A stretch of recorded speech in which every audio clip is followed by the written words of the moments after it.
NEET UG की तैयारी में 25 लाख बच्चे अगर हर साल मेहनत करते हैं तो उनमें से सिर्फ 1 लाख बच्चे ही कहीं एक अच्छा एडमिशन अचीव कर पाते हैं। 24 लाख बच्चे इसलिए उस एडमिशन से रह जाते हैं क्योंकि कहीं ना कहीं वो अपने नीट यूजी के पेपर में उस तरह से परफॉर्म नहीं कर पाते हैं कि उनको एक अच्छे मेडिकल कॉलेज में एक एमबीबीएस सीट के ऊपर एडमिशन मिल सके। बहुत सारी चीजें हैं जो उनकी उस परफॉर्मेंस को इफेक्ट करती हैं और उसमें से एक बहुत बड़ा कारण है एक इनहेरेंट फियर ऑफ फेलियर। बहुत सारे बच्चे एक डर के साथ तैयारी करते हैं, उस डर का नाम है फियर ऑफ फेलियर। उनको लगता है अगर हम नीट में उतने अच्छे नंबर ना ला पाए तो हमारा क्या होगा।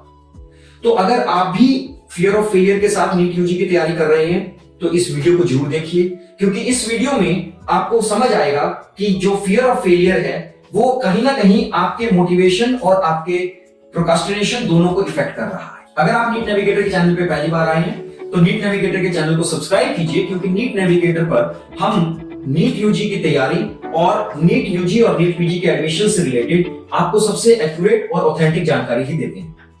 Hi, my name is Rakesh and I'm the founder of NEET Navigator, MBBS Lighthouse and NEET Manobel. NEET Manobel India का पहला स्पेशलाइज्ड और साइंटिफिक बिहेवियरल मेंटरिंग प्रोग्राम है जो नीट यूजी के बच्चों को उनकी क्लासरूम प्रिपरेशन को एग्जाम डे परफॉर्मेंस में कन्वर्ट करने में हेल्प करता है। नीट मनोबल में हम बच्चों को कुछ ऐसी माइक्रो हैबिट्स की बात करते हैं जो उनको नीट यूजी के एग्जाम डे पे एक मेगा रिजल्ट्स दे सकती हैं। इस वीडियो में हम बात कर रहे हैं कि क्या आपका माइंडसेट आपको एक फेलियर के डर से इफेक्ट कर रहा है, और अगर आप नीट यूजी की तैयारी कर रहे हैं तो हम समझेंगे कैसे फियर ऑफ फेलियर आपकी परफॉर्मेंस को लिमिट कर सकता है।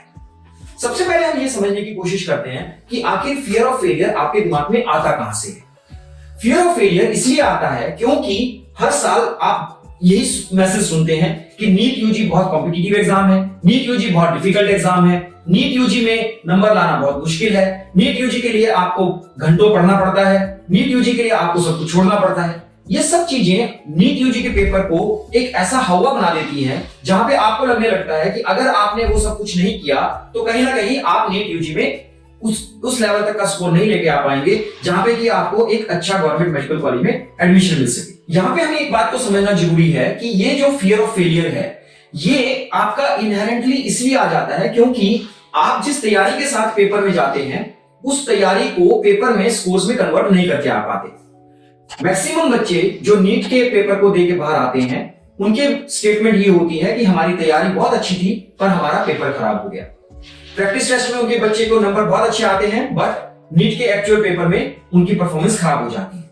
और क्यों खराब होती है? क्योंकि कुछ कारण ऐसे होते हैं जो बहुत उनके बिहेवियर से रिलेटेड होते हैं। जैसे फॉर एग्जांपल पेपर के दिन because of the anxiety, because of the panic, they are creating some silly mistakes, they are creating some OMR mistakes, और ये सब चीजें उनके नंबर को काटती हैं। जब हम बात करते हैं कि फियर ऑफ फेलियर अगर आपके दिमाग पे हावी रहेगा तो कहीं ना कहीं पेपर वाले दिन आपका दिमाग एक पैनिक अटैक में आ जाएगा। फियर ऑफ फेलियर आपके लिए एक मोटिवेशन की बजाय एक आपका मेंटल ब्लॉक बन जाता है और वो आपकी परफॉर्मेंस को नुकसान करता है। अगर आपको फियर ऑफ फेलियर को ओवरकम करना है तो सबसे पहली बात यह है कि आपको अपने अंदर एक विश्वास जगाना है कि यस यू कैन। इसका मैं एक छोटा सा एग्जांपल आपको देता हूं कि माउंट एवरेस्ट करीब 200 साल से ह्यूमन मैनकाइंड को पता था कि ये संसार की सबसे ऊंची चोटी है। बहुत सालों तक सैकड़ों लोगों ने माउंट एवरेस्ट पे चढ़ने की कोशिश की पर वो सक्सेस नहीं हो पाई। 1953 में पहली बार एडमंड हिलेरी और तेंजिंग नोर्गे जब माउंट एवरेस्ट पे चढ़े उसके बाद से आज तक सैकड़ों लोग माउंट एवरेस्ट पे चढ़ चुके हैं। इसका एक बहुत बड़ा कारण है कि जब उनको ये पता लग गया कि इस माउंटेन के ऊपर चढ़ा जा सकता है तो ऑटोमेटिकली उनके एफर्ट्स एक ज्यादा अच्छे आउटकम की तरफ काम करना लगते हैं।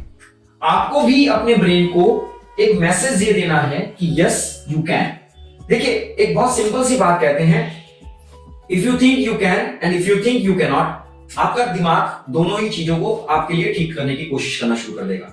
अगर आप सोचते हैं कि आप नहीं कर सकते तो आपका दिमाग ऑटोमेटिकली आपके एफर्ट्स को फेलियर की तरफ पुश करना शुरू कर देगा। और अगर आप एक सेल्फ बिलीफ में रहेंगे कि yes I can, definitely your brain will work in the direction of success. आपको चॉइस लेनी है कि यस आई कैन। दूसरा चीज जो फियर ऑफ फेलियर है, एक बहुत पुरानी कहानी आती है, आप गूगल पे स्टोरी ऑफ डेफ फ्रॉग जरूर देखिएगा। वो स्टोरी एक ऐसे मेंढक की है जो बहरा था और उस बहरेपन के कारण ही वो एक ऐसी फीट अचीव कर पाया जो कि बाकी मेंढक नहीं कर पाए।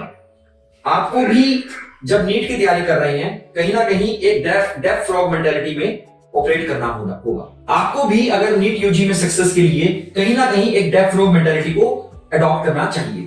डेफ फ्रॉग मेंटालिटी का मतलब ये है कि आपके आसपास आपके कितना भी नेगेटिव एनवायरनमेंट हो, आपको कोई भी डराए, आपको ये बात समझना जरूरी है कि यस आई कैन।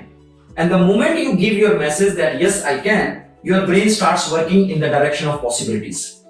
चॉइस आपकी है, आप अपने दिमाग को पॉसिबिलिटीज की तरफ से काम करना चाहते हैं या मेंटल ब्लॉक्स की तरफ से काम करना चाहते हैं। मेरा सजेशन है कि अगर आप नीट मनोबल के कुछ टिप्स को अडॉप्ट करेंगे, कहीं ना कहीं आपकी तैयारी एक अच्छे मार्क की तरफ डायरेक्शन लेना शुरू कर देगी। अगर आप नीट यूजी की तैयारी में इन कॉमन प्रॉब्लम्स को फेस कर रहे हैं तो मेरा सजेशन है कि एक बार आप नीट मनोबल को जरूर कॉन्टेक्ट कीजिए। नीट मनोबल में हम बहुत छोटी छोटी चीजों की बात करते हैं जो आपके पेपर वाले दिन आपको बहुत बड़ा इफेक्ट दे सकती है।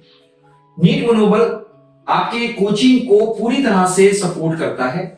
नीट मनोबल वंस इन 15 डेज आपको कुछ ऐसी बॉडी कंडीशनिंग और माइंड कंडीशनिंग की बातें करते हैं जो कि आपको बहुत जरूरी होती है क्लासरूम प्रिपरेशन को एग्जाम डे परफॉर्मेंस में कन्वर्ट करने के लिए। अगर आपको ये वीडियो यूजफुल लगा हो तो प्लीज इस वीडियो को लाइक और शेयर कीजिए, और अगर आप नीट नेविगेटर और नीट मनोबल के चैनल पे पहली बार आए हैं तो प्लीज चैनल को सब्सक्राइब करना मत भूलिए, क्योंकि इस चैनल पे हम आपको मोस्ट ऑथेंटिक और एक्यूरेट इंफॉर्मेशन से ही नीट यूजी में सक्सेस के लिए गाइड करते हैं। So wish you all the best and thank you.